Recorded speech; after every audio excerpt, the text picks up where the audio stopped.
So, Alison, I want to start with you.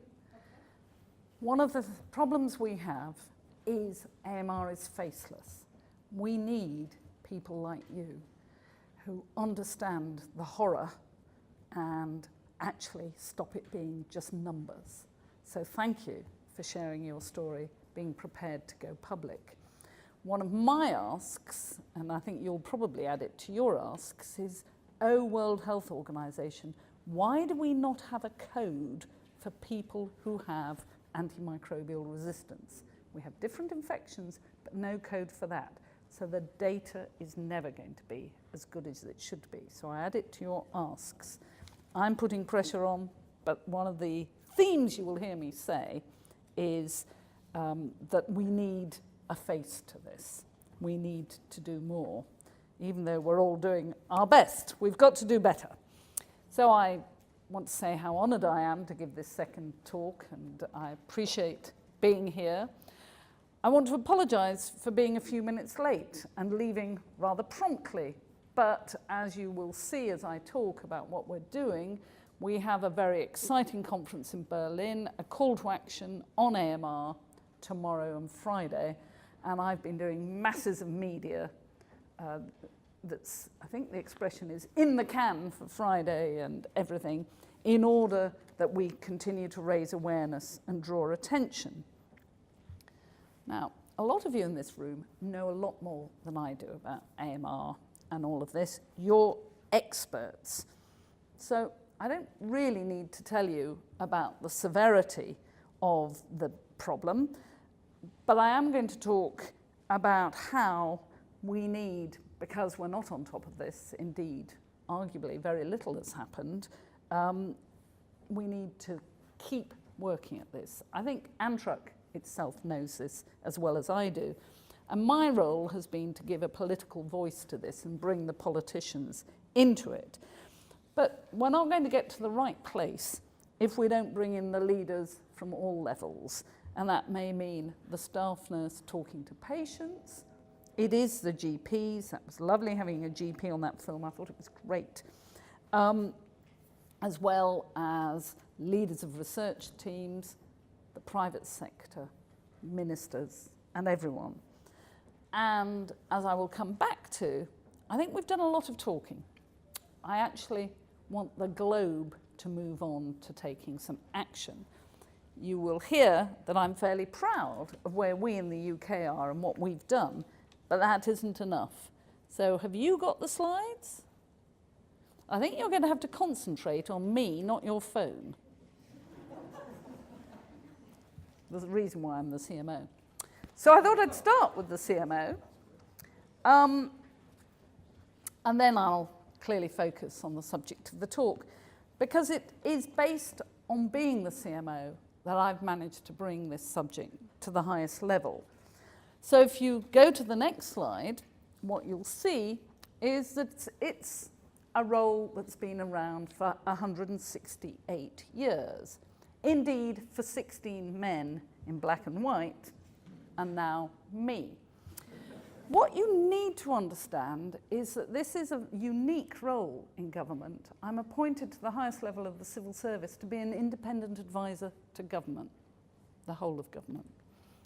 So they don't order me around, and I can set my own agenda.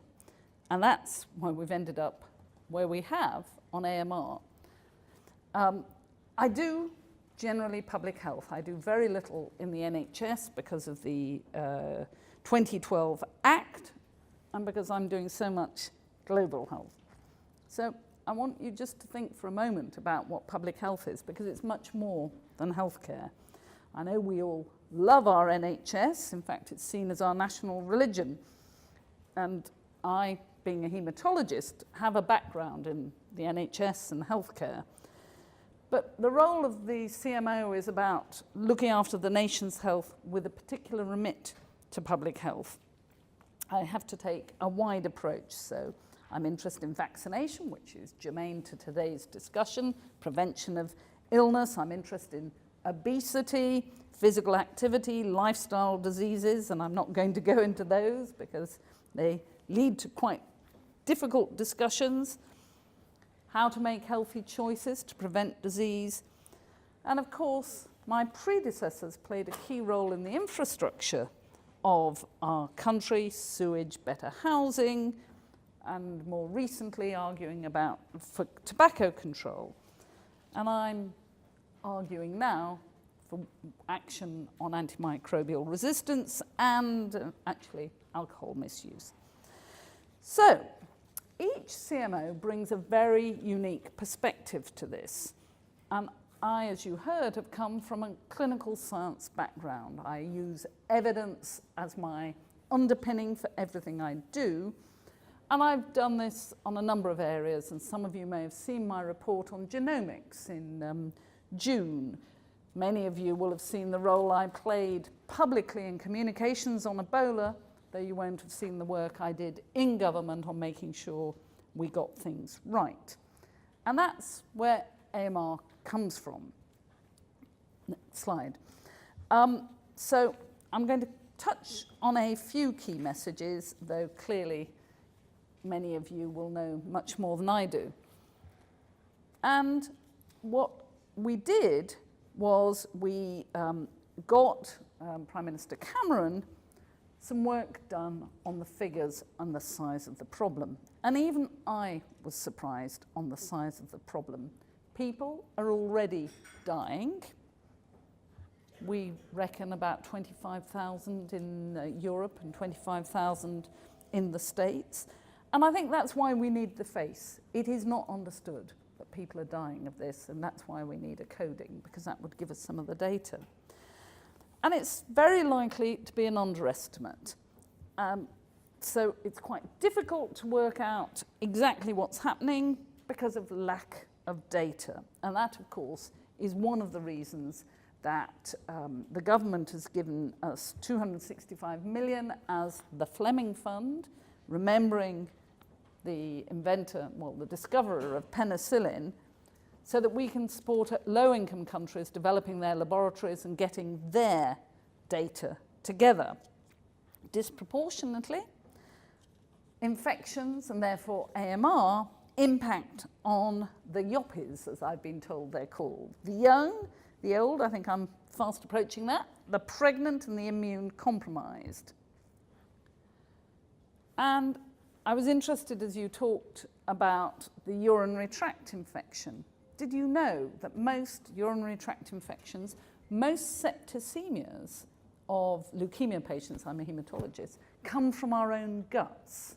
So if we've got resistance, which may have been picked up from somewhere else, may have developed because we took antibiotics months ago, then we are likely to infect ourselves with resistant ones. And of course, bugs know no borders, and I could spend some time talking about the data of travel and how that brings AMR back into the country through our guts.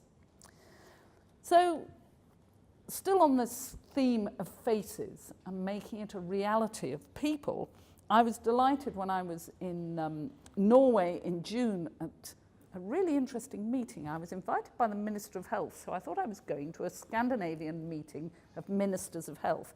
He was the only Minister of Health. The rest were ministers of agriculture, fisheries, hunting, and the seas from the whole of Scandinavia, talking about AMR. But at that, the Norwegian Cancer Society and their Minister of Health together called for urgent action because of the impact on cancer patients and started a campaign. We really need the other charities to join with you and see the importance to you. And ANTRUK can play a key role.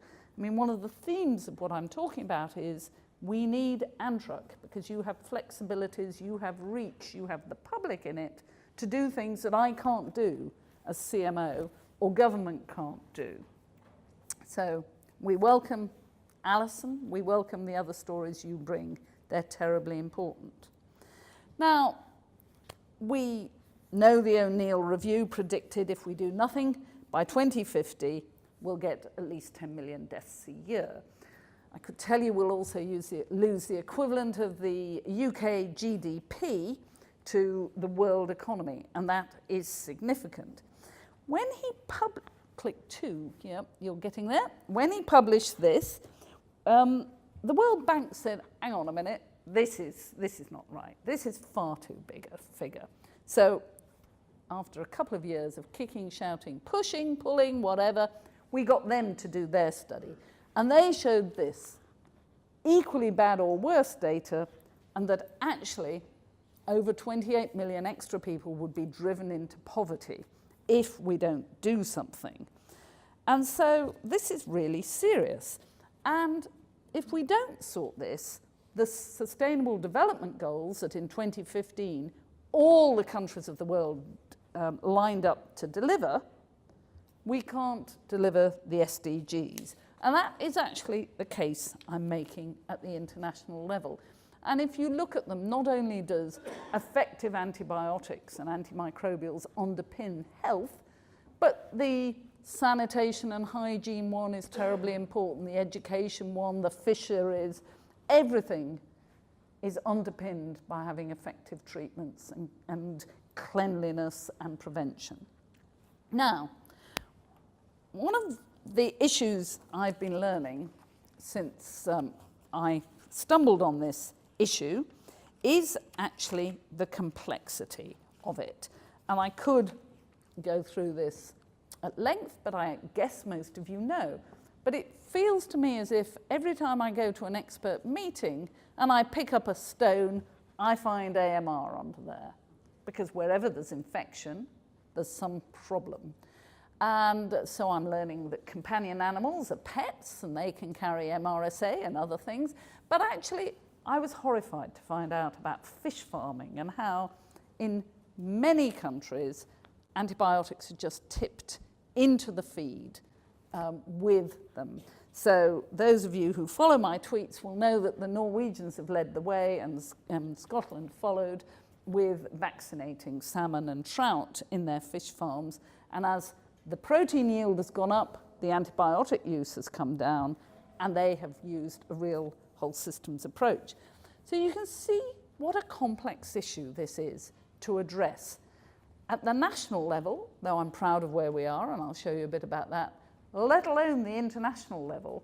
In fact, most people think, because it's people from the human health background that talk about it, that they can compartmentalize it as a human health problem. But if you don't have good sewage, then the runoff from hospitals where there's high use, or from farms where there's high use, is amazing, because over 70% of antibiotics that animals eat, whether they're human fish or food animals, goes straight out in their wee and has to be dealt with. You can monitor this by looking at antibiotic-resistant bugs downstream in effluent or in rivers or in the sea. Nice study from Exeter showing the rise of AMR-resistant E. coli in the surfing beaches near Exeter University going up. There's equivalent data from the Far East. So it's really complex. We need all of you to help us on the different bits, and we need the consumers. So I was asked particularly today to talk about the journey. And this has not been a speedy journey globally. If you look at the next slide, it took, next click, about 50 years to get resolutions at the World Health Assembly. When I first got interested in this, I said, we'll go to the World Health Assembly, we will have a resolution. And a colleague who'd worked there and is quite senior in public health said, that'll take you 5 years. We got it in 1 year. He then said, well, that'll make no difference. I said, we need a global action plan. We got that in 1 year too.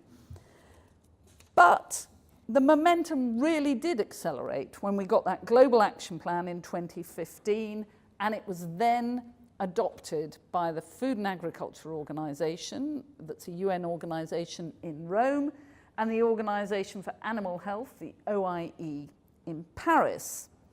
But that was nice, and some countries, like us, were doing things, but not everyone. So we then felt, I think you'd better do a couple of clicks, that we ought to go to the UN. And we did it the year after, which was 2016. It was really interesting because it was only when we got to the UN to talk about this and had this high-level meeting that I realised that we were breaking new ground politically, because they said, you know, we've done HIV twice, but the patients and civil society made us do it. And we looked at non-communicable diseases, but that was a day before the actual political meeting. And we, with other countries, had got the 193 UN countries to have a meeting and to sign up to a political commitment to take action. So let me just recap a bit before I go to that, how I got involved. One of the pleasures of being CMO is I get to write an annual report on the state of the nation's health. It's an independent report. I get to choose the subject and how I do it, and within reason, how I launch it and everything. And I decided to do mine, knowing my background, you won't be surprised, a bit differently from some of my predecessors. I would choose a subject, I would get everyone together, the experts who'd done the research and really knew what they were talking about, into a room, get them writing chapters, and then I would write, having chosen that, I would write what this meant for the policy world. And I thought I'd do infection first. This was because I thought it was non-contentious. I thought it took me from primary care to hospitals and community care. I thought this was a safe one to try my methodology out on and not ruffle any feathers while I, learnt my job. But it was this report that set me off on this alternative or side-by-side career of advocacy about AMR, both nationally and globally, because I couldn't believe that my last patient I saw in 2006, that by the time 6-7 years later I was publishing this report, resistance had just gone up and up. Deaths had gone up and up. And the experts all said, well, we keep telling people, but clearly it wasn't getting through and not enough was happening. So then I made a number of recommendations, but one of the things I've tried to do in this is be collegiate, to reach out and make this a partnership between everyone. And I think this partnership approach has really made the difference. So if you look at the things we've been doing, if you do another click, oh no, you had it. The UK 5-year strategy was in development and it was amended to take account of my concerns. I got the Prime Minister to commission the O'Neill review. I actually got AMR put through the proper processes onto the National Risk Register of Civil Emergencies. So it's, by that move, it is totally apolitical. Doesn't matter what government's in place, this is a priority for them. And this has to be done. And I hope that other countries will follow their way. And more recently, we've got the Cross Research Council AMR initiative, and I've mentioned the Fleming Fund and other things. As I was starting on this, and we got the resolution at the WHO, I then was asked by the then Director General to chair their Strategic and Technical Advisory Committee. And I pointed out, I'm not expert on AMR, I'm just really concerned and we need to do something. And Margaret Chan said to me, she said, yes, but you understand enough that you can synthesize what the experts say, you can prioritize and you can tell us what we need to do. We need you. So I had to play that role. It's been an interesting role, which I've just stepped back from. But it was working across government and with all of government, with the support of the Prime Minister, the Cabinet Secretary, my own ministers, but also DEFRA, DFID and Foreign Office, that has led to where we are, because it's a cross-government piece of work.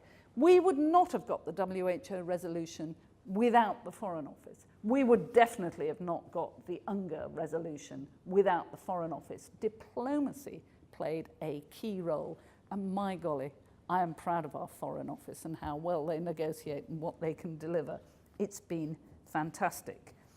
The government has worked as one, and it will continue to, as once a month, there is a cross-government group led by our ambassador in Geneva that meets, sometimes in person, mostly by conference call, to just say, where are we, what are the next things, what are we going to do, how do we make it move forwards? So we really have got it all brought together. Let me just show you the journey to UN General Assembly High-Level Meeting 2016, UNGA Ministerial Week. We had a big year in 2016. We wanted to build on that WHO, FAO and OIE resolutions and the global action plans, but we needed to broaden it. How did we get private sector in? And actually, the Wellcome Trust played a key role, as did others. You'll have to go back, you're being too fast. Thank you very much. They played a big role, and through Davos, with our support, the O'Neill Group and others announced the Davos Declaration at the World Economic Forum, signed initially by 13 companies. Many more have signed up, and there's another one around medical devices and diagnostics, and there's a wonderful piece of work going on at the moment that they'll report on at Davos this January about the big companies doing environmental audits to check that they are not damaging the environments of anywhere that they're working. So we had a lot of milestones as we went forward. I remember going off to Japan and addressing 24 Asian health ministers as to why they had to support us, and particularly strong were Sweden and Scandinavia. You can go to the next now. It was a long and tough journey, but we've got now recognition from 193 countries that this is a major public health issue. It's taken 3 years of campaigning, and they now recognise that this ranks alongside climate change, and that global cooperation is possible, it's beginning, but it is the only answer because, as I keep saying, bugs have no borders. So we've got it on the global agenda, but we've got to hold governments, pharmaceutical companies, professionals, the agricultural sector, everyone to account so that they follow through on that commitment. And I discovered challenge after challenge. So the next challenge I've discovered is it's very easy to make a political commitment. How do you translate that to action and make a difference? And again, we all have a role to play. This is not a straightforward journey. It's a bit more like the knitting. It's not linear. We've done a lot, but much more to do. So what did the UNGA Declaration achieve? A landmark pledge. It's a very ambitious political declaration underlining the Global Action Plan as a blueprint for moving forward, mandating the Secretary General of the UN to set up an ad hoc interagency coordination group. I'm now going to call this Interagency Coordination Group, the IACG. The trouble was, we then changed Secretary General. Then we changed Director General of the WHO, so we lost momentum. But in the middle of March in New York, the membership of the IACG was announced. Again, all credit to our Foreign Office, because UN coordinating groups are usually UN family talking to each other. And does that result in the best action? What they've done, as I'm going to show you in a minute, is involve experts. And this IACG has to report back to the Secretary General during the 73rd session of the General Assembly, that's running from September 2018 to 2019, and make recommendations for going forward. So the IACG looks like this. The Secretariat is the tripartite World Health Organization, World Animal Health Organization, and the FAO, Food and Agriculture Organization. We have members from all the UN agencies, but also, very unusually for something like this, we've got 15 independent experts from around the world. The meetings are chaired by the WHO DG and the Deputy Secretary General of the UN, which means that they have a role but don't really have time to turn up. So the conveners have to do most of the work, of which I'm one. And if you look at this, it is multidisciplinary, cross-sectoral. The South is well represented, as incidentally are women. The first recommendations on the membership were sent back by the Secretary General. The terms of reference in the next slide show that it's about raising awareness, supporting implementation, but actually we've got a job of work to do. Yet there's no money. The Secretariat is not good enough yet. It's too small, it's not effective enough. I keep complaining. We need to map what's going on so people can see where they fit, what more they can do, where are the gaps. And that's where the call to action meeting in Berlin tomorrow and Friday comes in. We need to promote, plan and make sure we've got collaboration. We've got to look at whether we can have global goals and ambitions. And you can see that all the experts want metrics, goals, ambitions. And the UN agencies are saying, hang on a minute, don't know whether we can deliver this. Can we just think about this? We will get there. And we've got to report on progress and bring in the private sector and civil society. So at the first meeting, we did have the Director General of the WHO and the Deputy Secretary General for all of an hour. And then they walked out and Margaret Chan said, Sally's chairing. And as we went through that day, I began to realize, next slide, that we had to have some principles for our working. And actually the first principle is no apportioning of blame. All too often the agricultural sector hear the human sector saying, you're making it worse, you're using too many. Well, of course they're using too many if they use antibiotics for growth promotion, and there's a vast amount of that outside the EU and reducing in the US. But actually the evidence on how much AMR they're driving is quite low, in part because no one's really collected it.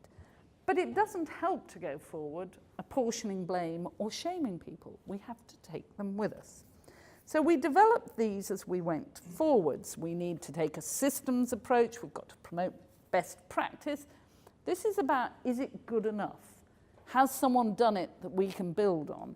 It's about not being perfect, but moving forward steadily. And of course, the issue that at the moment, more people die because they can't get antibiotics than because of AMR across the world. So to take the low-income countries with us, we have to recognise that issue as central. How do we ensure access? We've also realised that we've got to go for, no, you're too early, no duplication. We really don't want people doing exactly the same thing. In general, I mean, in research sometimes you do just to cross-check it, but in general, that countries that are at different stages, we are ahead of most, though our use is much higher than Scandinavia. The further north you go in Europe, the better the practices and the less antibiotics used. And we have to be very inclusive and we want to be transparent to everyone, particularly the public and civil society. So we need to work in this way, and we want the public to start taking responsibility. But if they're going to take responsibility, they have to understand the issues, and that means, again, coming back to we need a face, and we need charities to play a role in building that. So the next slide shows the initial work plan. As we went through and developed the Global Action Plan, at the same time, through another strand of work at UN, the Sustainable Development Goals were being developed. So we had to align the SDGs and the Global Action Plan. And so we've developed an IACG AMR framework for action that's on our website that we are using, not just in Berlin on Thursday and Friday, but generally for all our work, the mapping and everything else. I commend it to you. It's had a lot of brain power put into it, and over 200 interviews with experts to get to where it is. We're mapping what's going on across the UN bodies. We're building work around international events. And here we are again, going back to Thursday and Friday. And we're looking at what monitoring and evaluation should be done of the UN agencies and beginning to think through how we can get wider engagement. Because, you know, we from the IACG can't deliver what's needed. We don't have money, the Secretariat's quite limited, and we need a much wider engagement. So if you look at that quote at the bottom of the slide, which comes from our method of working, you can see what it says, that everyone has a role, that it's very complex, and I would put it to you that ANTRUK has a key role in this country, and perhaps then, as you get more and more settled, reaching out to other countries as well. This is complex, but you know, if we don't believe we can do it, we won't do it. And I want to be able to face my children and grandchildren and say I did everything possible, that we really have cracked this. In the next slide, what you see is the framework for action laid out just a bit, and how it builds on the political declaration, the global action plan, and everything. And we're piloting this during the Call to Action conference, Thursday, Friday, in an interactive session. But it's been built with a lot of people's input. So here on the next slide, I'm just trying to reinforce what we're trying to do politically, while the work, more research, more monitoring, more working cross-sector and changing behaviours is going on. Because if we don't have the political will, it will founder in this country and globally. I have to say I'm delighted that the Commissioner for Health at the EU is personally seized with the importance of this, very supportive, and the EU has an excellent AMR strategy. So how are we doing it politically? We've not only got the UNGA Declaration, but our ambassador in New York has, with the ambassadors of China, Mexico, South Africa, and Ghana, set up a group of friends of ambassadors. So they bring in other ambassadors and they meet for dinner twice a year to talk about AMR, to keep it at the leadership level in New York and at the UN, so they don't forget it. At this year's UN General Assembly in September, I went with a number of colleagues from around the world. We held an absolutely packed side event on AMR, just to keep the noise, the momentum, the understanding up. G20, led by Germany this year, they're still in the lead, just announced in September an extra 56 million for R&D, most of it going to GARD-P, the son of DNDi, and they are going to set up a hub that collects what's going on in the research field and shares it. G7 has already done some work, and Canada will be taking forwards. So, what are the steps post-UNGA? So the first step is strong leadership. We need more political leadership, intersectoral backing. We need multilateral activity. And this involves everyone, and we have to get on with it. But in the second box, what you see is very important is implementation and delivery. We've got to move beyond the political and high-level statements. We've got to get a global action plan working in countries as we have got it and build on that. And we need some tangible commitments. Actually, I want to call on the new Director General of the WHO, who has not been on this journey with us, to ensure that the WHO delivers on its commitments. I think he will, but I'm going to hold his nose to the trough. I can't think of the right metaphor, because in his acceptance speech, he actually said he intended to deliver on AMR with, he's from Ethiopia, Sister Sally. So I think as he said it so publicly, we have a handle, but it's going to be hard work. And it is because of this that we've got this call to action conference. And you know, the high-income countries really need to provide support to poorer countries, and that's where our Fleming Fund, £265 million of ODA comes in, support politically and financially to the tripartite secretariat, support on stimulating the R&D pipeline, but also getting our own houses in order. It's fascinating how ministers want to strut on the international stage when they haven't got their own house in order. The UK is fine. Our ministers have been very supportive. Our house is in order. But we need to make this work at every level. And we need to coordinate it. And that is one of the roles of the IACG. And of course, we can only do all of this if it's underpinned by research and evidence. And so I appreciate the research that ANTRUK funds. I think we're making, next one, positive progress. And so let me show you about national action plans.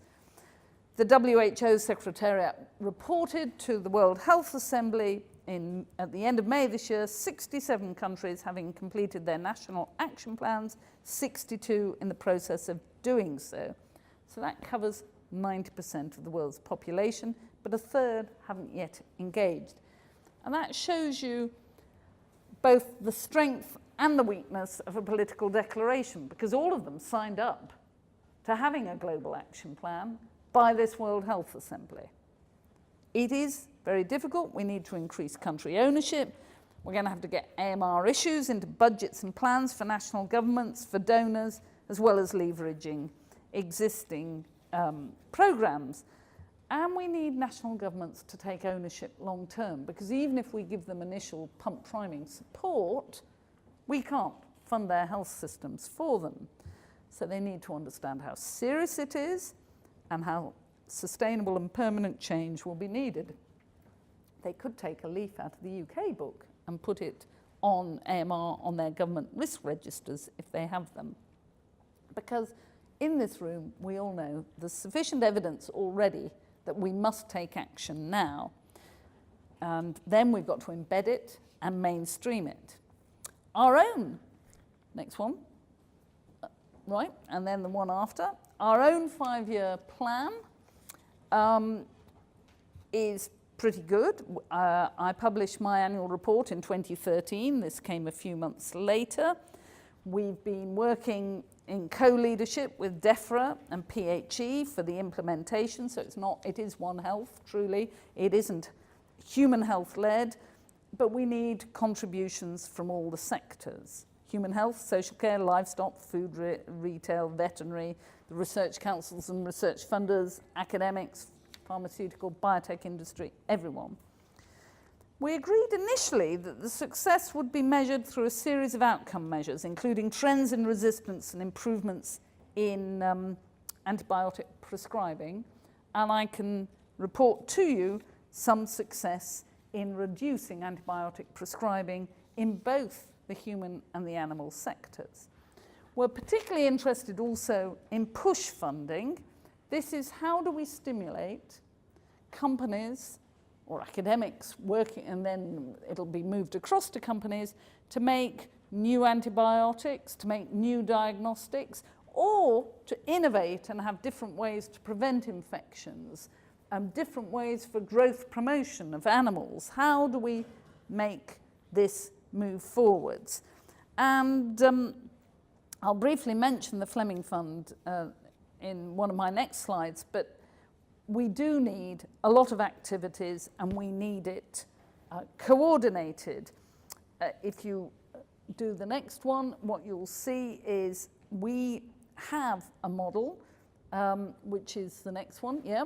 It's the UK AMR Research Funders Forum 2014. You've gone on too quickly. I can't see it, so it's difficult for me. And that has been really good, bringing together all the funders. and so that everyone knows what each other are doing. That then feeds into an EU mechanism called the JP, Joint Programming Initiative on AMR, which a lot of other countries have steadily joined.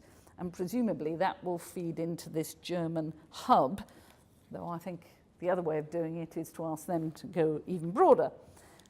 Other countries don't have such effective coordination. We have had a decade or two of coordinating across research funders, and it really can help. If you look here, you can see the Fleming Fund and what we're trying to do.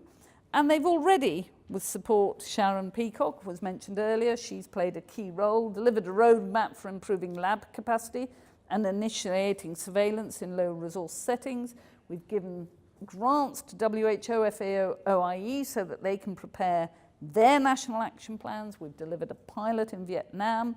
We're looking at an implementation strategy for country grants and fellowships across sub-Saharan Africa, South and Southeast Asia from October 27. And we have a delivery partner, Mott MacDonald. And I'm very pleased, and I'm sure you'll join me in this, that up front we've designed in evaluation, so we have an independent evaluator, ITAD, embedded from the beginning, because clearly we will need to be able to account for all this public money and whether it's delivered for the taxpayer here and delivered to what we were trying to do. Next slide shows you a bit about why we need pull funding. So research funding is called push funding. You push it across to try and make a difference. Pull funding is based on this concept of market failure. Market failure is really an issue that, no pharmaceutical company wants to invest in developing new antibiotics because economically it's unattractive. First of all, they make their money by producing an effective drug, and I'm told by experts that while normal drugs, about 1 in 4 gets through into patients, antibiotics, it's a much lower hit rate to do with the fact you need high levels of it in the bloodstream, much higher levels, so there's toxicity as well as functionality that comes into it. Then they make their money by piling them high and selling lots of them, which of course drives resistance, which is just what we don't want. And of course you want to sell as much as you can before the end of the patent date, 20 years later, but we don't want them to do that. We want stewardship, we want conservation, we want limited use. So where's the profit? It's a market failure, a classic market failure. So we're very worried about that. We're worried about the scientific challenge because most companies and academic departments have disinvested in this area. And that's why it's fantastic that ANTRUK is not only in this area, but you're raising awareness and making it a fun area for our young and our best to go into. We need them. Scientifically, this is challenging. The other thing we discover is that the generics companies, because the old ones are sold so cheaply, have stopped producing some of them. They're just not easily available, and we keep having stockouts. And if we have stockouts in this country, think what people have in other countries. And we rely on very few factories. So PIP-TAZ, which is a standard antibiotic combination, there was a fire in the Chinese factory. And there wasn't as much of the antibiotic combination as we would normally use in the NHS, which has pushed a change in prescription and different guidelines. I'm not aware that any patient has suffered, but isn't it interesting that it was one factory with a fire and we have to change across the world how patients, particularly actually with leukemias and things, are treated away from our standard guidelines. So think about some of the oral ones and why they're not there. There have been a few examples, I gather, of pull funding, mainly in diagnostics. And we know that the O'Neill report, the World Bank report, and one from Boston Consulting Group showed the need for pull funding and a way of doing this. It's proving really hard to find the right model and to get it funded. And we need to continue to work on this and keep it high on the political agenda. And don't forget access as well. So there we are trying to get new antibiotics, but we must make sure that whatever's there is available to everyone, and then the new ones are available but not overused. So one project you may not be aware of is a domestic project that we committed to in response to the O'Neill review run by the Department of Health, looking at the value of new antimicrobials, exploring the feasibility with ABPI and some companies of different reimbursement models that de-link company revenue from sales. Proving very difficult, but we're all working openly together, and both NICE and the University of York are working on this with the department analysts and economists, and we'll get a report next summer. One of the problems here is, how do you value antibiotics? Because at the moment they're really cheap, and we're going to have to pay considerably more for new ones and value them. And someone said to me this morning, so if they're an important part of cancer care, why do they not get the same value as cancer treatments? And I think that sort of question needs answering. I doubt we need to pay as much as modern cancer treatments, which are horribly expensive, but we are underpaying in a sense, and we are reaping the problems of underpayment for years now because of the empty or pretty empty pipeline. So what I have been told by experts I can say is we have had no new class of antibiotics come into clinical use since the late 80s. We've had new variants, but no new classes since the late 80s. There are some coming into trial just beginning. And there are increasing numbers of people popping up and saying to me, actually from small companies or even big companies, we've got something we think might work, but we're finding it difficult to raise the money to take it into humans. And you know, if we don't keep up a steady supply of drugs, we're really going to have a problem. But when we get them, we've got to look after them, because if we don't, then we will be in a real mess. So our present strategy for the UK is about ambitions to halve healthcare associated gram negatives, ambition to work internationally to promote the development of antibiotics, ambitions to reduce animal use, ambitions to maximize the use of diagnostic technology, and ambitions to halve inappropriate prescribing.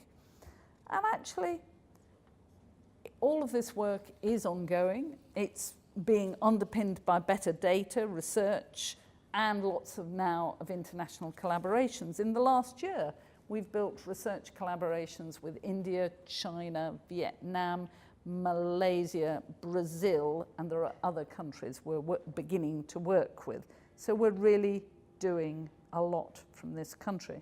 Indeed, sometimes I feel we're running so fast I may not catch up with all of what's going on, but that's fantastic, because it would be lovely if everyone is doing this.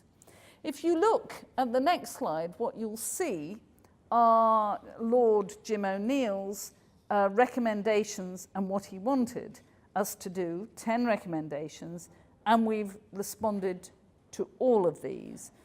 For some ambitions, we've got a senior responsible officer, so Sue Hill leads on diagnostics. She's the chief scientific officer for NHS England. Keith Ridge, the chief pharmacist, leads on optimising prescribing. There really is a lot of work going on. Jim thought that we needed a £2 billion AMR innovation fund. Well, we're not going to get a £2 billion AMR innovation fund. We're going to get, in the end, about that much money spent on funding across the world, because of our 50 million that we've put in, 20 million has been put on aside to be matched by China as a bilateral fund. So there are bilateral deals. The Americans have set up CARB-X. Different countries are doing different things. And I don't think it matters that it's not controlled by one group and done in one way. I think his point is we need to be spending on innovation, and we need to have some oversight, and people need to talk to each other about what they're doing so there's not silly duplication. And I think that's really beginning. Indeed, I'm pretty happy about most of what we've done. One of the things that's great fun, and you may not know about, and I can't give you all the details, is the Medical Research Council has a foundation, and it has really put a lot of money behind a PhD program, and they've increased the subsidies so that we get the best people coming into this field. So there really is a lot going on there. And I particularly want to recognise Ruth May, who works for NHS Innovation, who's leading a lot of national activities, Pete Borriello, who comes from Public Health England originally as a human public health doctor, who now runs the Veterinary Medicines Directorate and does a lot with our animal sector. Did you know that in the last year, antibiotic use in our UK chickens has gone down by 71%? It's good, isn't it? And Pete has been leading, with the chief vet, has been leading a lot of this. Overall in animals, it's come down by 9%. So it's steadily improving. It's more difficult in the, next slide, in the big animals. But also in chickens, they've stopped the use of colistin. We've got new antibiotic standards for red tractor poultry assurance. I remember finding out in 2014 about the red tractor and saying to the chief vet, well, just change the standards. He said, you can't do that. It's not doable. They've done it. I didn't even have to ask them. They've done it themselves.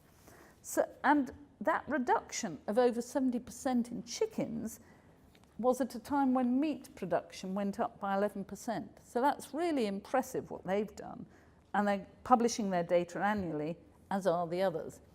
The other bit that's really interesting is this is the role of the consumer, particularly in the States.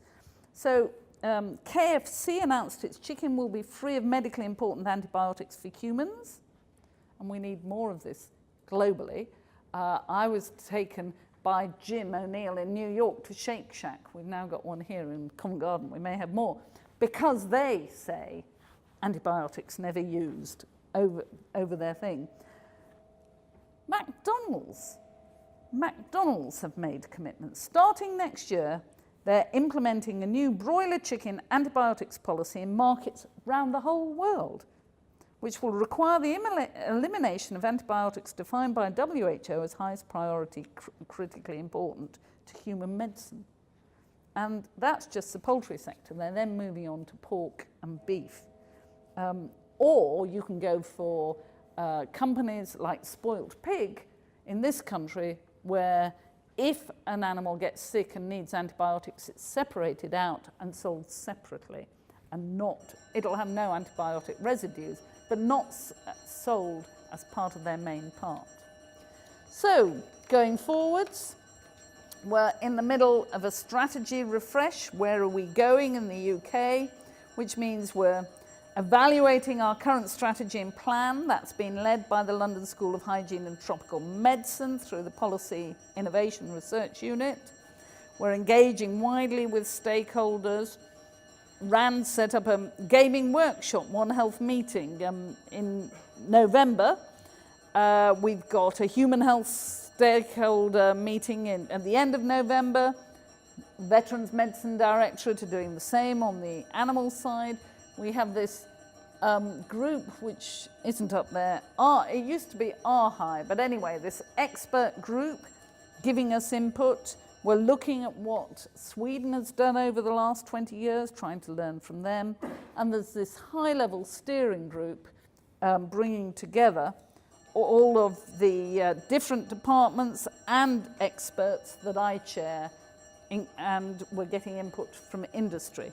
So we should have an outline draft for the end of November to get a refreshed strategy to consult on early next year. We've got a long list of stakeholder bodies that we're having engagement with on technical issues, and I hope that we'll have a plan next summer to take to ministers that we can publish next autumn.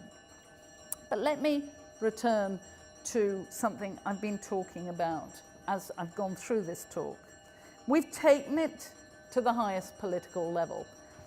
It took vast energy, and these gains can be lost very easily. I am worried about going forwards. Who's going to lead it? Where's the leadership going to come from? And we're only going to get it right if we have the power of the people with us.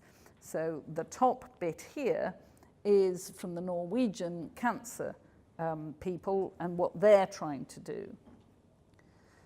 We need this doing across the globe, and we need the public to demand change publicly and privately, so that the politicians are prepared to take action or demand action and sustain it. Did you know today's the International Day of the Girl? Now, if you look on YouTube, you can find the most fantastic video done by the Gates Foundation. I saw it 2 weeks ago in New York. I've tweeted it out if you want to find it. But we need your Tea Party videos, a great start, but we really need to see what we can do more during Antibiotic Awareness Week and going forwards. I want everyone in this room to think, what are you going to do differently? What are you going to make happen in this field? I know what I'm doing. Do you know what you're doing? Because actually, you can all make a difference in ways that I can't. The next slide talks to what Alison was doing, telling her story, making it personal. Could you, ANTRUK, get an alliance of charities to work on this in the UK? I mean, this picture here on your website is of Emily. Kidney reflux, chronic urinary tract infections, ESBLs, and strep B when she was pregnant. We need other people with stories like Emily's, like Alison's, to come forward and talk about it. And you, ANTRUK, as a charity, have much more flexibility in funding than we have from government. And it'd be great if you could engage and pull cancer research into this. They are our best funded medical charity. Look at what the Norwegians are doing. Can you make an alliance of charities on AMR in the UK? I think you can. I think you should. So that then takes me towards the end of my talk, and what are we doing in the next 2 days? And sorry, press, you get no spoilers. We want to persuade all of you to join our call to action. You now know why we need this. Political commitment is not the same as making a difference on the ground. It is not helping patients. Well, it's the start, but it doesn't deliver the goods. We need to deliver the goods. We need to regain that momentum we lost last autumn and spring of this year. So we have coming together ministers, private sector, experts, civil society, multi-sectoral, to make commitments, to talk about this and what they're going to do. You can commit to action, even though you're not there. Use our hashtags, they're on the screen. We're welcoming media, opportunities to interview our outstanding lineup. And we really have got an outstanding lineup. So much so that when we first conceived the idea in the late summer, we had difficulty persuading people they wanted to come. And now we're full, and people are ringing up and emailing saying, can I come, can I come? And the answer is, unless you were on that first list, we can't now make space for you. But please help. We intend that this will be the first of a series of events across the world over the next few years to really drive momentum. It is sponsored by the IACG. It is to support them generating their map, getting some tangible actions, but it is really held by the UK government, the Ghanaian and Thai governments, with funding from the Wellcome Trust and help from the UN Foundation. So this is a true global partnership, north and south, east and west, bringing everyone together. A way of doing things differently with interacting bits, lots of networking, and we hope new partnerships. Tomorrow afternoon, we have a ministerial and chief executive round table, so we're keeping it again on the political agenda. And at the same time, we've got pop-up sessions with civil society, including a horse charity. Really interesting. So all of this will come together in Berlin. I'm a bit scared, but I know it will come together. It's just taking a lot of energy and time. And I want to kind of finish by saying that we've got AMR on the global agenda. It is one of the most fundamental issues of our time, but we've got to move to accelerate action. How are you going to help me hold governments, pharmaceutical companies, professionals, agriculture and food sector to account? Can you help create that consumer pull they've got in the States to get agriculture changed? Not just in this country, but because they source their produce from all around the world, how agriculture is practiced around the world. Rwanda realized that they could export beef to the EU if they didn't use antibiotics for growth promotion. So they took it out, they improved their sanitation. They have a very nice niche market. We can help them do this, but we need all of us to do it. I need all of you to help. Because of the complexity, because of the interdisciplinarity, and I no longer shrug and hate One Health. I've got what it means, but I still think it's not a very good term.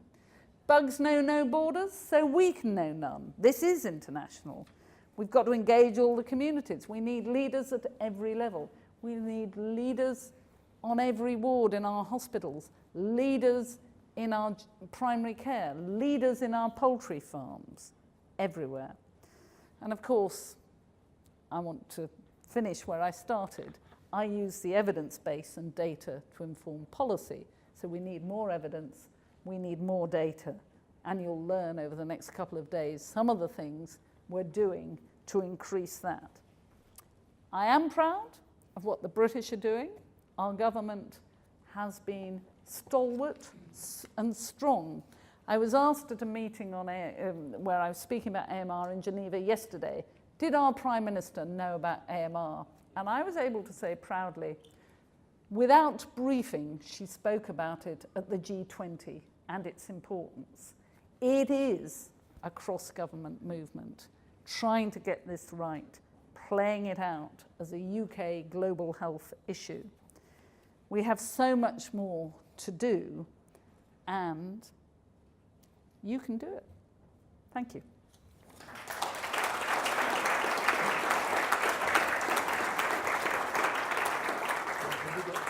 Yep, yep. Well, Dame Sally has time for a few questions. I may not know the answers.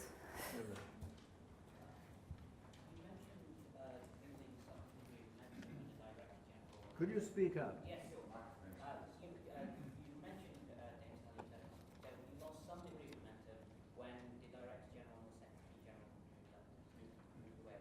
Now, we are in a position to be moving into losing a whole host of momentum and losing a whole host of people within scientific research due to Brexit. What do you think are our implications of this due to the fact that the Anglophone world especially is viewed abroad? What an odd question to ask when we're talking about AMR. I am sure that any and every government will make sure we have the best scientists we need to solve these problems. Otherwise, we're sunk. That I completely agree with, but the UK's role has been at the forefront of thinking up till now. And why would we not stay at the forefront of science? I would hope so. I expect us to. Back. James Sally, Peter Alice. A couple of things. Firstly, and it's going back and maybe things have changed, but I was involved with an organisation called FIND, the Foundation for Innovative New Diagnostics, which was a Gates Foundation initiative. It was focused on drug-resistant diseases in the sub-Saharan. Does that still exist? They're doing a good job on diagnostics. We're hoping to up their profile and the amount of work they do, but everyone speaks very positively about them. So thank you, Peter, for starting it and being in at the beginning. And the second thing, more currently, we talked about evidence and behaviour, and it seems to me actually, I was just thinking this week when the guy who won the Nobel Economics Prize is the sort of disruptive nudge behavioural change.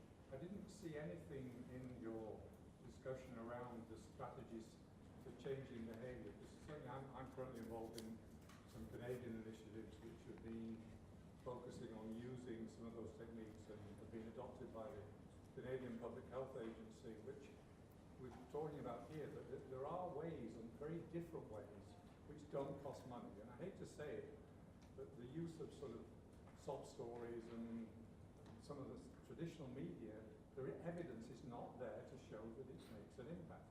And so it's changing the use of the existing spend into things that truly do change behaviour and have evidence, which is where the Nobel Peace Prize guy came from.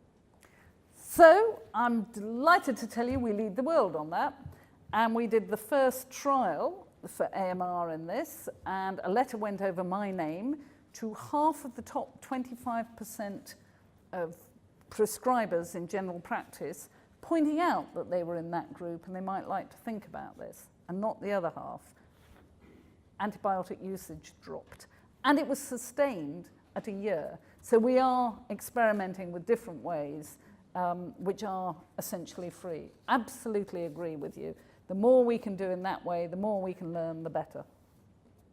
Yes, Sally, we did put out a hashtag for questions through social media, and I've got a number, but I'll just ask you a couple of them.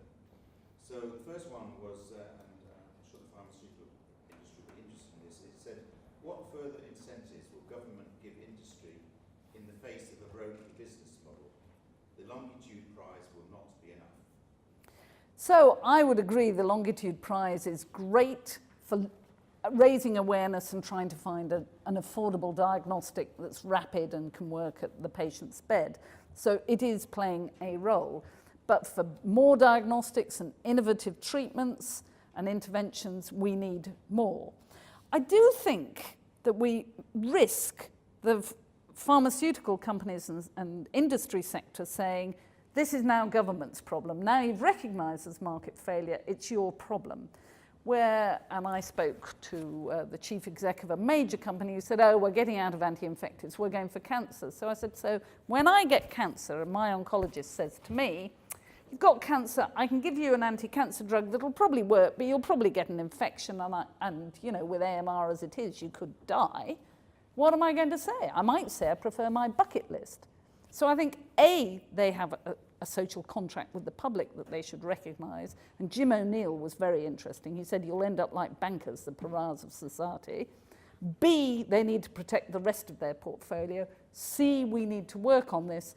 And I showed you our UK government project. There's work under the Davies umbrella, and there's work in G20 thinking about this. I was discussing it only 3-4 weeks ago with the foreign minister of the Argentine about whether they might do some work on the G20 to pick up where the Germans have got it to.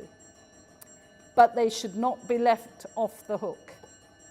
And another question was, you often meet CMOs from other EU member states to discuss emerging public health issues like AMR. Given that we're going to leave the EU, how do you expect the role of England's CMO to change? And moreover, do you expect collaboration with the EU on the issue of AMR to come to an end once we've left? Of course we'll go on collaborating on health threats and science and everything. But my role is unique in the world. No one else has a CMO with the independence and the seniority that I have. So I will go on meeting, playing my role and meeting the EU ones either on their turf or, of course, as I already do at the World Health Assembly and the Executive Board of the WHO. We're not about to cast off all the lines. Any from over that side? You gentlemen. John. Can you speak? How much do you want to be on? In about 5 minutes. Okay. James Allen, I'm CEO of the Ministry. I'm very interested in what you say and appreciate and admire what you do. You mentioned UTI. But, yeah. 50%, I'm told, 50% of all antimicrobial or gram-negative infections are caused by UTIs. In that case, is there a case for having a urine test diagnostic standard, a national standard? Because at the moment it seems to be all over the place. Yeah, there probably is. No one's put that one to me before. I'm not an expert, but I would think there probably is. And what we also have to remember is most UTIs come from the bugs come from our own guts. So have we got resistant bugs in our gut? What could we do to change that balance? So there are interventions that we need to look at, diagnostics we need to look at. But it is a problem, particularly for women, particularly for all of us as we get older. One more final question. Gentleman there in the white shirt. Thank you very much, James Sally. I'm here from Bupa. Our Chief Medical Officer leads the likes of major employers around the world who are just about to pledge to do a lot more. You're coming to the call to action with an action. Don't spoil it for them. I won't spoil it. My question therefore is how important is our role as employers to help our employees understand the role they play to be better consumers of antibiotics? I think it's very important. It's like in flu, you need to educate people how to look after themselves, how to prevent infections, to offer vaccinations when appropriate. And yes, you can play a big role. And I welcome the work that your CMO has led with your support, I imagine. So thank you.